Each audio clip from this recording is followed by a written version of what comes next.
Olá! Hoje a gente vai mergulhar numa filosofia bem radical, uma que diz que a forma como a gente educa as nossas crianças pode estar, assim, fundamentalmente errada. É uma ideia que sugere que, para liberar de verdade o potencial humano, talvez a gente precise desmontar tudo o que achamos que sabemos sobre aprender. Vamos começar com a pergunta que move toda essa discussão. E se o próprio sistema que a gente criou para nutrir a genialidade, na verdade, estiver fazendo o contrário? E se ele estiver sufocando essa genialidade? Olha, é uma acusação bem pesada contra a educação moderna, então vamos analisar isso mais a fundo. Para a gente entender essa filosofia, primeiro a gente tem que encarar a crítica principal dela. A visão aqui é que a escola, do jeito que a gente conhece, não é um caminho para a liberdade de pensamento, pelo contrário. Ela seria uma espécie de gaiola que confina a nossa mente. Este quadro mostra bem o conflito. De um lado, a gente tem a educação convencional, com aquele conhecimento empurrado, forçado, e uma competição constante para ser melhor que os outros. Do outro, uma visão de desenvolvimento natural, que é movido pela curiosidade, pela exploração na prática, pela colaboração. A filosofia argumenta que impor matérias como álgebra e física, em vez de deixar que elas sejam descobertas pela própria pessoa, simplesmente não funciona para a maioria das mentes. E isso nos leva a uma metáfora central aqui, o quadrado. A ideia é que a educação formal nos treina para pensar dentro de limites muito rígidos. E uma vez que a gente está dentro dessa caixa, fica quase impossível enxergar soluções que estão do lado de fora. O que, segundo essa filosofia, acaba travando o verdadeiro avanço da humanidade. Beleza. Se o sistema é a gaiola, como é que a gente escapa? A segunda parte desta análise não fica só na crítica, não. Ela oferece um caminho alternativo, uma filosofia toda baseada na liberdade. O conhecimento é o que menos nos interessa. Peraí, como assim?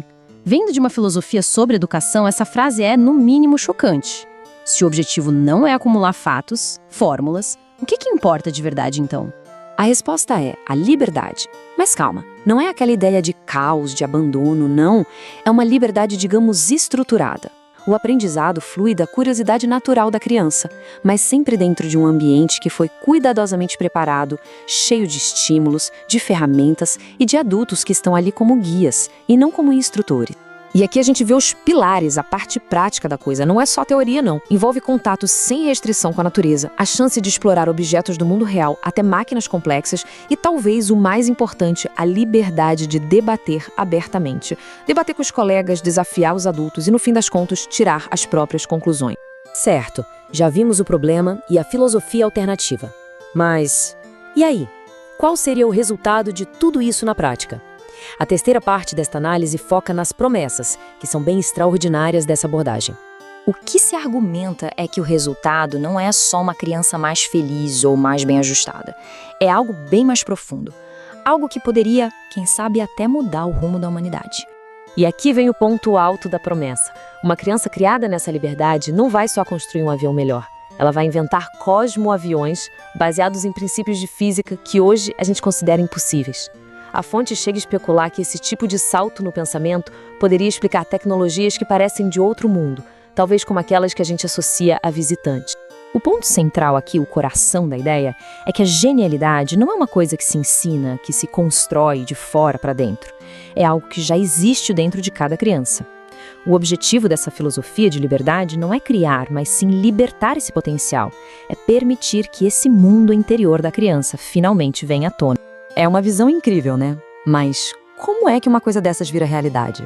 A próxima parte traz a gente de volta para o chão, falando dos desafios práticos, que são gigantescos. A escala do desafio é monumental, como dá para ver aqui.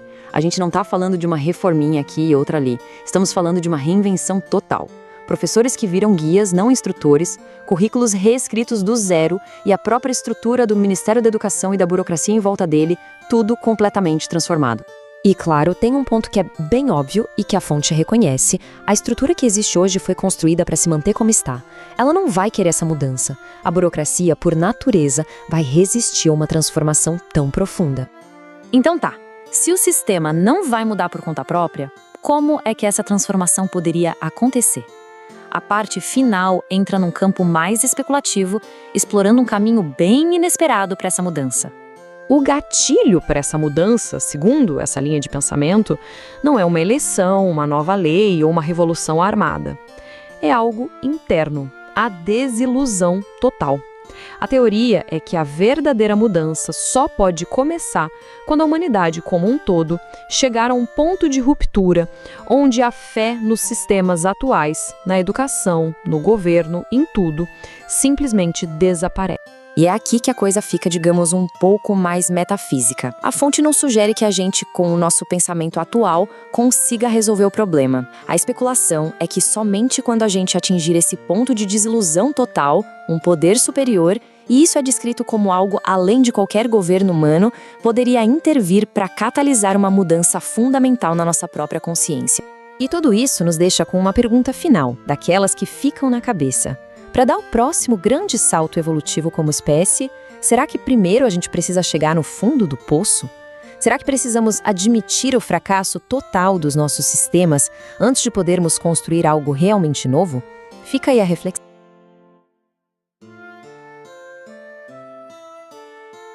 A gente tem essa ideia quase sagrada, né? De que a escola com as matérias, as provas, é a melhor forma de expandir a mente de uma criança. Mas, e se não for? E se toda essa estrutura que foi pensada para ensinar física, álgebra, estiver, na verdade, limitando o nosso potencial? É exatamente essa a provocação que a gente vai mergulhar hoje. A gente está se baseando numa discussão do canal Ciência da Cábala, e a proposta deles é virar essa lógica de cabeça para baixo. Não se trata só de, ajustar o currículo. É repensar a base de tudo, o que a gente entende por aprender. E o ponto de partida é bem radical. Eles chegam a afirmar que o conhecimento acadêmico formal, do jeito que a gente conhece, não leva a nada. E ainda dizem que os melhores alunos muitas vezes só se destacam por um desejo de ser melhor que os outros, e não por um amor genuíno por aprender. É uma acusação bem pesada. E a crítica não é o conhecimento em si, mas ao método, a motivação por trás.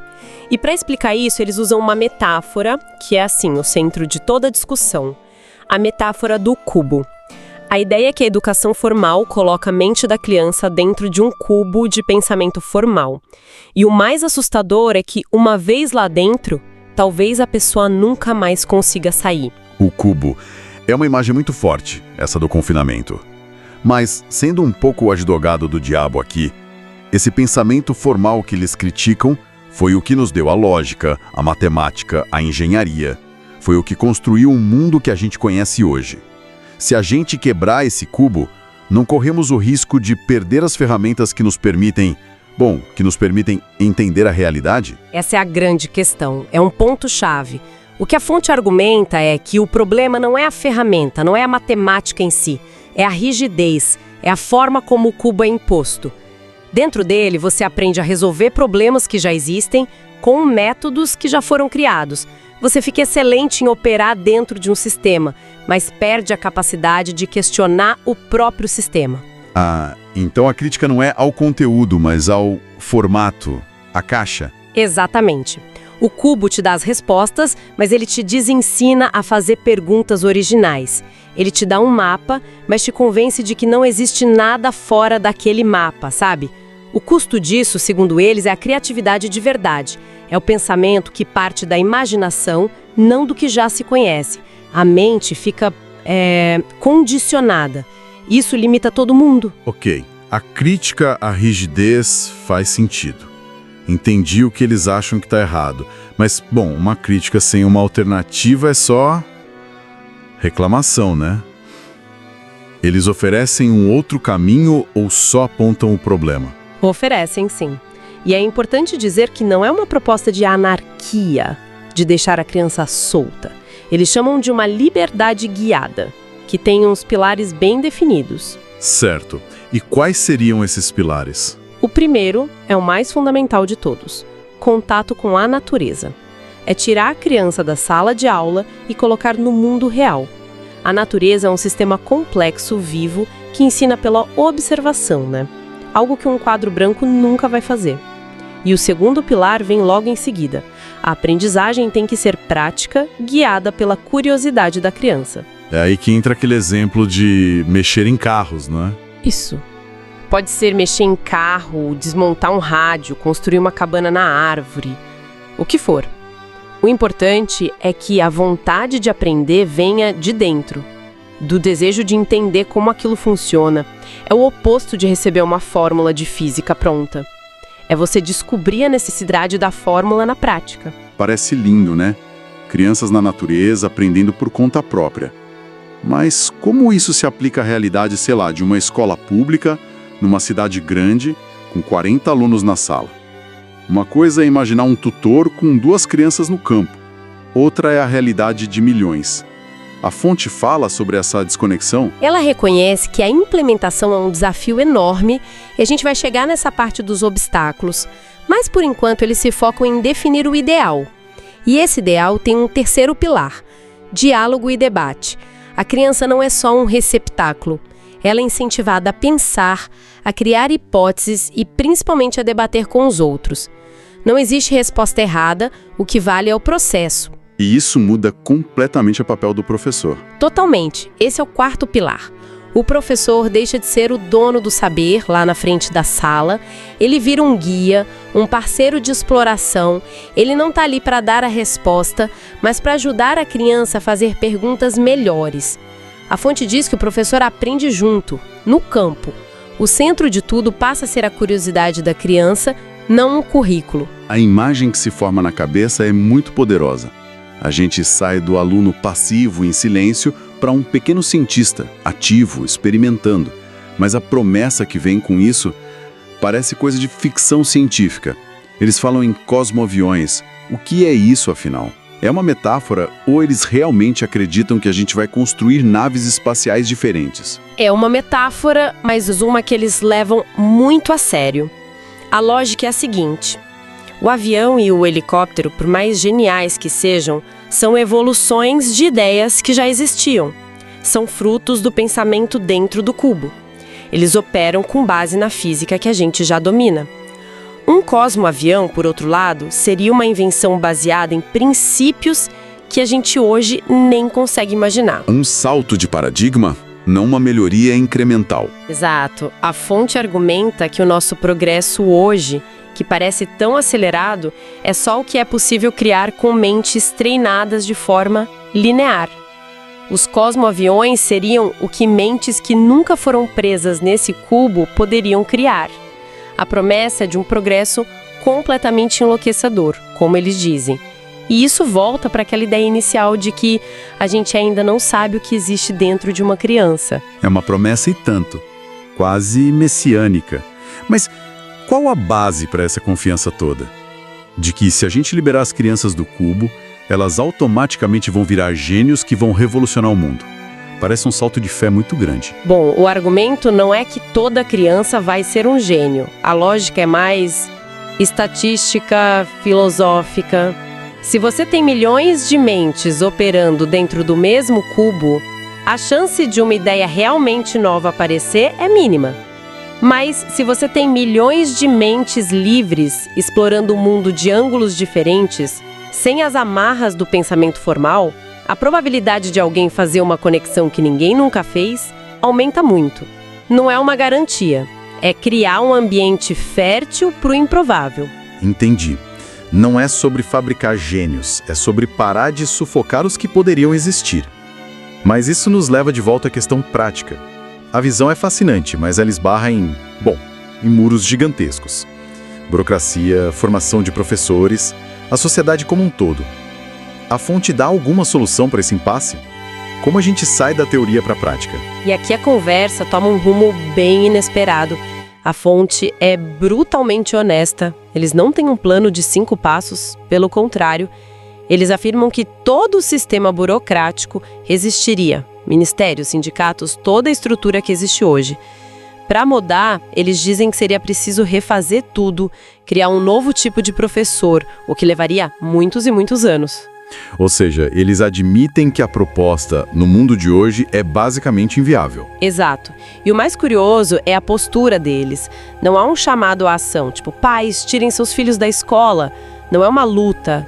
Eles simplesmente descrevem o que acham que é o caminho certo e admitem que não sabem como ou quando a gente chegaria lá. É como descrever um destino ideal, mas reconhecer que o mapa para chegar lá ainda não existe. É uma posição um pouco passiva, não? É como apresentar a cura para uma doença, mas dizer que o remédio não pode ser fabricado. Fica um sentimento de frustração se não é por uma reforma política, nem por um movimento social. Como essa mudança aconteceria? Fica só na teoria? É aí que vem a conclusão mais enigmática de tudo. A fonte sugere que a mudança não viria de um esforço nosso, consciente, não de uma nova lei, de um protesto, viria do que eles chamam de uma força superior. Uma força superior? Como assim? Não o governo, mas algo mais? Isso, eles deixam claro que não é o governo. É uma intervenção de outra natureza. E ela só aconteceria quando a gente chegasse num beco sem saída. A condição para essa força agir é muito específica. Eu cito, somente quando a humanidade estiver completamente desiludida com o que tem atualmente. Completamente desiludida. Nossa, que pesado. Então a grande virada não viria da esperança de construir algo melhor, mas do desespero de ver que o sistema atual faliu. A gente precisaria bater no fundo do poço. A ideia é essa, a mudança seria um ato de exaustão, não de otimismo. Só quando todas as nossas tentativas de consertar o cubo, colocar lousas digitais, mudar o currículo, novas metodologias, se provassem inúteis. Somente quando a gente percebesse que está só trocando os móveis de lugar dentro da mesma prisão, aí sim a sociedade estaria pronta para abandonar o cubo. A desilusão total seria o catalisador. É interessante pensar nisso hoje. Com tanta crise de confiança nas instituições, polarização, a sensação de que os problemas são complexos demais para as soluções que a gente tem. Talvez essa desilusão não seja um futuro tão distante assim. Talvez a gente já esteja nesse processo, sabe? De reconhecer os limites do nosso cubo. De que talvez o progresso não seja essa linha reta que a gente imagina. Talvez precise de um colapso do velho para o novo poder nascer. E esse novo começaria justamente na forma como a gente trata a mente de uma criança. O que nos deixa com um pensamento final que é, no mínimo, desconfortável. A chave para o nosso próximo grande salto, para os cosmoaviões, talvez não esteja em mais tecnologia ou em mais dados. Pode estar em algo muito mais básico.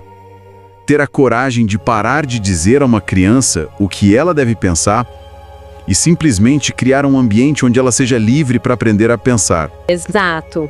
E a questão que fica no ar, ecoando a condição que a fonte aponta, é uma pergunta que cada um pode se fazer. O quanto mais frustrados e desiludidos nós precisamos ficar com os resultados do sistema atual para começarmos a levar a sério a ideia de que a liberdade de uma mente jovem pode ser muito mais valiosa do que qualquer currículo que a gente tente impor a ela. Imagina só uma filosofia de educação onde, sei lá, passar a tarde desmontando um motor velho é mais importante que uma aula de álgebra. Onde debater com o professor de forma acalorada não é desrespeito, mas é tipo o ponto alto do aprendizado. Certo. Hoje, a gente vai mergulhar numa visão bem radical sobre como educar crianças, baseada num vídeo que nos mandaram do canal Ciência da Cabala. E é uma visão radical mesmo. A fonte que a gente tem aqui argumenta uma coisa bem pesada, que o sistema educacional de hoje não só falha em desenvolver o potencial de uma criança, mas que, na verdade, ele aprisiona esse potencial. Exato. A proposta é uma virada de chave total, para uma liberdade quase completa, focada na curiosidade natural, na experiência prática mesmo. No mão na massa. Isso. E a nossa análise hoje é para tentar entender o que essa liberdade significa de verdade, quais são os resultados prometidos e, claro, como que uma mudança tão drástica assim poderia acontecer. E é importante a gente deixar claro desde o começo. O que a gente vai discutir aqui não são pequenas reformas no currículo, sabe? Não é colocar uma aula de programação. Não, de jeito nenhum. A fonte propõe assim uma demolição dos pilares da educação formal como a gente conhece. Uau! A ideia central é que o conhecimento que é imposto, como física teórica ou matemática avançada, é basicamente inútil para a maioria das pessoas. Certo. E pior, que ele serve só para criar um desejo de superioridade, de ser melhor que os outros. O foco, segundo essa visão, deveria ser em algo completamente diferente. Tá, então vamos começar a desempacotar isso. A fonte insiste que uma criança deve crescer livre. Mas o que isso quer dizer na prática? Porque liberdade assim, solto, pode soar meio... Anarquia, caos. Exato, mas a ideia não é essa. Não é. Não. Não se trata de deixar a criança fazer o que quiser sem consequência. É mais sobre permitir que ela siga o seu fluxo natural de interesses. O vídeo é bem claro nisso. E como seria isso? Em vez de ficar sentada numa carteira por horas, a criança deveria estar, sei lá, ao ar livre, com os amigos, com os professores, mas explorando, mexendo nas coisas. Dão exemplos? Dão exemplos bem concretos. Fuçar em máquinas grandes, sabe? Entender como funcionam, observar a natureza, construir coisas. A premissa é que a educação tem que seguir o caminho da criança e não o contrário. E nesse ponto, a crítica ao conhecimento acadêmico é brutal. Tem uma hora que o orador é perguntado diretamente: mas isso é mais importante que física ou álgebra? E a resposta dele é muito direta. É um soco na mesa. Não leva a nada. É uma afirmação muito, muito forte. Fortíssima. Porque ele desmonta a justificativa que a gente sempre ouve, né? O argumento dele é que, na prática, só uma minoria minúscula vai usar aquilo e se destacar. Certo. E que mesmo esses, muitas vezes, são movidos por um desejo de competição, de provar que são mais inteligentes, e não por um amor real pelo conhecimento. Então ele questiona a motivação por trás. Totalmente.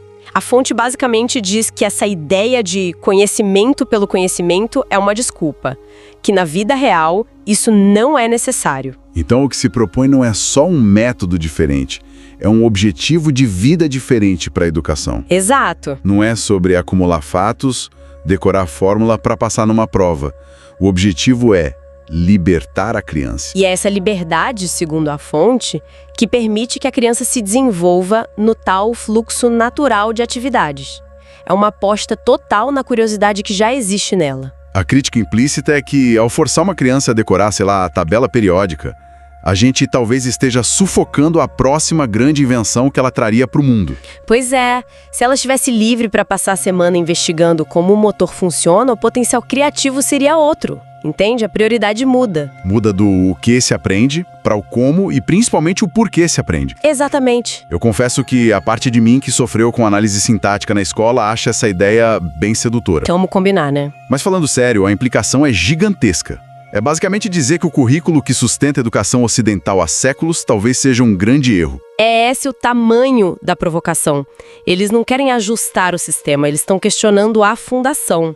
A pergunta que fica no ar é: o que a gente está perdendo ao insistir nesse modelo? E a resposta que o vídeo dá. Bom, é aí que a coisa fica interessante de verdade. Fica mesmo. Sim, porque a fonte não para na crítica. Ela faz uma promessa. Ela alega que essa abordagem pode destravar um potencial que a gente, como sociedade, nem sabe que existe. Tem uma citação direta que me marcou muito.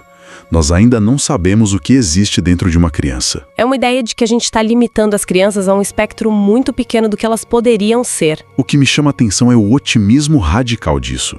Porque a educação tradicional, no fundo, é sobre mitigar riscos, né? Exato, é sobre o caminho seguro. A gente ensina o que já funcionou, o conhecimento consolidado. Essa proposta é o oposto. É abraçar o risco do desconhecido na esperança de um retorno gigante. É uma aposta altíssima no potencial humano bruto, não lapidado. E para ilustrar o tamanho dessa aposta, o vídeo usa um exemplo que é quase ficção científica. Totalmente. Ele diz que com essa liberdade, a gente não estaria falando de criar aviões ou helicópteros um pouco melhores. Que são só evoluções do que já existe. Exato. A fonte fala em inventar cosmonaves, veículos espaciais baseados em princípios que a nossa física atual nem imagina. E essa imagem das cosmonaves é, claro, uma provocação. O ponto não é acreditar em OVNIs. Não, claro. Ele até brinca, né? Fala das que nos visitam de vez em quando. Mas é uma metáfora poderosa para um tipo de inovação que não é só um pouquinho melhor. É uma inovação de ruptura. Exato. Ele não está falando em fazer um carro 10% mais eficiente. Ele está falando em reinventar o transporte com um princípio que hoje parece impossível. Faz todo sentido. É a diferença entre melhorar a vela e inventar a lâmpada. O sistema atual seria ótimo em criar velas cada vez melhores, mas nunca permitiria o tempo e a liberdade para alguém ter a ideia maluca de usar a eletricidade. Exatamente isso. E se a gente conecta isso ao quadro geral, a crítica fica ainda mais profunda. Como assim? O argumento é que o nosso sistema educacional cria o que ele chama de pensamento formal, que aprisiona as pessoas dentro de um cubo mental pelo resto da vida. Um cubo mental? A gente aprende a pensar dentro de caixas, a seguir regras, a aceitar certas verdades. E ao fazer isso, o sistema estaria, na verdade, freando o progresso da humanidade. Um progresso que, segundo a fonte, poderia ser completamente maluco. No bom sentido. No melhor dos sentidos. Esse cubo mental é uma imagem forte. Quais seriam as paredes desse cubo? As provas padronizadas, o medo de errar a resposta? Acho que é uma combinação de tudo isso. As paredes são os currículos rígidos, a ideia de que para cada pergunta existe uma única resposta certa. E um único caminho para chegar nela. Exato. A parede é o medo de fazer perguntas estúpidas, que muitas vezes são as mais geniais. A parede é a pressão por notas, em vez da valorização da exploração e do erro. Entendi. A fonte sugere que a gente está trocando um potencial de inovação quase limitado por uma conformidade que é, no máximo, previsível. Certo, a crítica é forte, a promessa é gigante. Mas como seria o dia a dia de uma criança nessa escola? O vídeo chega a descrever isso? Sim, ele aponta alguns pilares, alguns princípios práticos. Não é uma anarquia total, existem guias. Ok, vamos lá. Qual seria o primeiro pilar? O primeiro é o mais óbvio, mas talvez o mais esquecido hoje.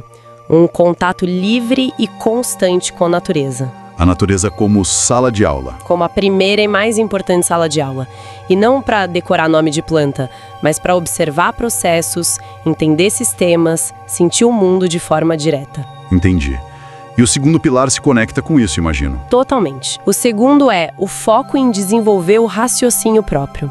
A ideia não é que a criança aprenda fatos sobre a natureza, mas que ela desenvolva a habilidade de tirar as próprias conclusões a partir da natureza. É aprender a pensar, não o que pensar. Exatamente, um treino constante de observação, hipótese e conclusão. E o terceiro, que para mim amarra tudo, é que isso não é um processo solitário. O vídeo fala muito da importância da interação. Esse é o pilar crucial. Debates e discussões constantes, com os adultos, com os colegas. Certo. A aprendizagem é um processo social. A criança tem que ser encorajada a questionar tudo, a argumentar, a defender suas ideias. O conflito de ideias não é um problema a ser evitado. É o motor? É o motor do desenvolvimento.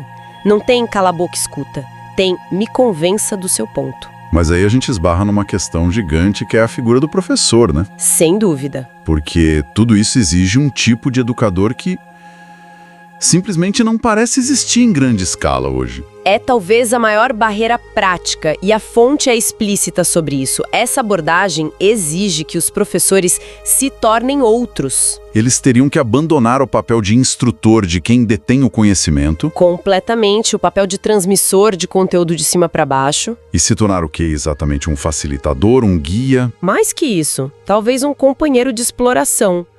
Alguém que está descobrindo junto com as crianças. Sei. Um professor não seria mais a pessoa com todas as respostas, mas talvez a pessoa com as melhores perguntas. Alguém que sabe provocar a curiosidade, instigar uma investigação. Em vez de entregar o resultado pronto. Exato. Isso implicaria uma transformação total, não só da pedagogia, mas da formação de professores, da estrutura da escola, de tudo. E a fonte reconhece o tamanho do desafio. O orador diz com todas as letras que isso exigiria uma grande revolução. Ele tem consciência disso. Total. Ele sabe que toda a máquina burocrática, ele até cita o Ministério da Educação, resistiria com todas as forças. Afinal, sistemas são feitos para se perpetuar, né? E o nosso sistema é todo baseado em padronização, testes, métricas. Exatamente o oposto dessa filosofia. Mais que isso. Talvez um companheiro de exploração. Alguém que está descobrindo junto com as crianças. Sei. O professor não seria mais a pessoa com todas as respostas, mas talvez a pessoa com as melhores perguntas. Alguém que sabe provocar a curiosidade, instigar uma investigação. Em vez de entregar o resultado pronto. Exato. Isso implicaria uma transformação total. Não só da pedagogia, mas da formação de professores, da estrutura da escola, de tudo. E a fonte reconhece o tamanho do desafio. O orador diz com todas as letras que isso exigiria uma grande revolução. Ele tem consciência disso. Total. Ele sabe que toda a máquina burocrática, ele até cita o Ministério da Educação, resistiria com todas as forças. Afinal, os sistemas são feitos para se perpetuar, né? E o nosso sistema é todo baseado em padronização, testes, métricas. Exatamente o oposto dessa filosofia. É interessante que, diante desse obstáculo gigante, a postura do vídeo não é de confronto. Ele não convoca uma luta, não dá um plano de ação. Pelo contrário, é uma das partes mais curiosas. Quando perguntam para ele, tá, mas como a gente faz essa mudança acontecer? A resposta é honesta. Qual é a resposta? Ele diz, eu não sei. Simples assim. Simples assim. Ele não tem a solução prática.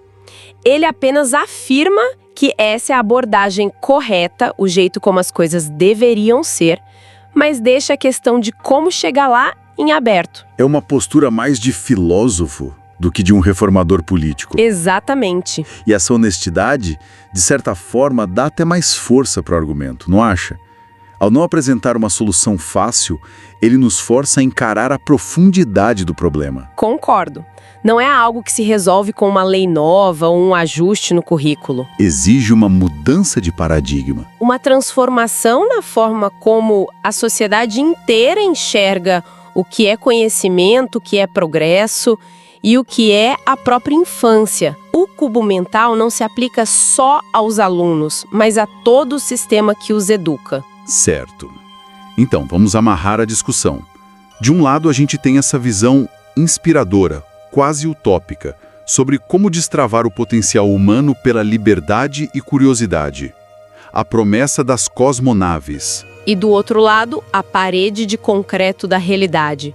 Um sistema educacional massivo, burocrático, resistente a mudanças fundamentais. Um sistema que valoriza a conformidade acima da criatividade. E é nesse impasse que a conversa no vídeo chega ao seu clímax, com uma reflexão final que é bem especulativa, mas muito poderosa. Sim, o entrevistador joga uma última pergunta. Ele pergunta se uma força superior, e ele deixa claro que não é o governo. Certo. Se essa força poderia intervir e mudar o pensamento coletivo. Provocar essa revolução de dentro para fora é quase uma pergunta desesperada, tipo, já que nós não conseguimos, será que algo pode fazer por nós? E a resposta, mesmo sendo cautelosa, abre uma porta bem interessante para a gente pensar. A resposta dele é que ele não pode afirmar com certeza, mas que lhe parece que uma mudança tão fundamental na mentalidade só poderia acontecer de uma maneira. Que seria? E essa é a ideia final que a fonte deixa para a gente refletir. A mudança só virá quando estivermos completamente desapontados com o que temos. Nossa.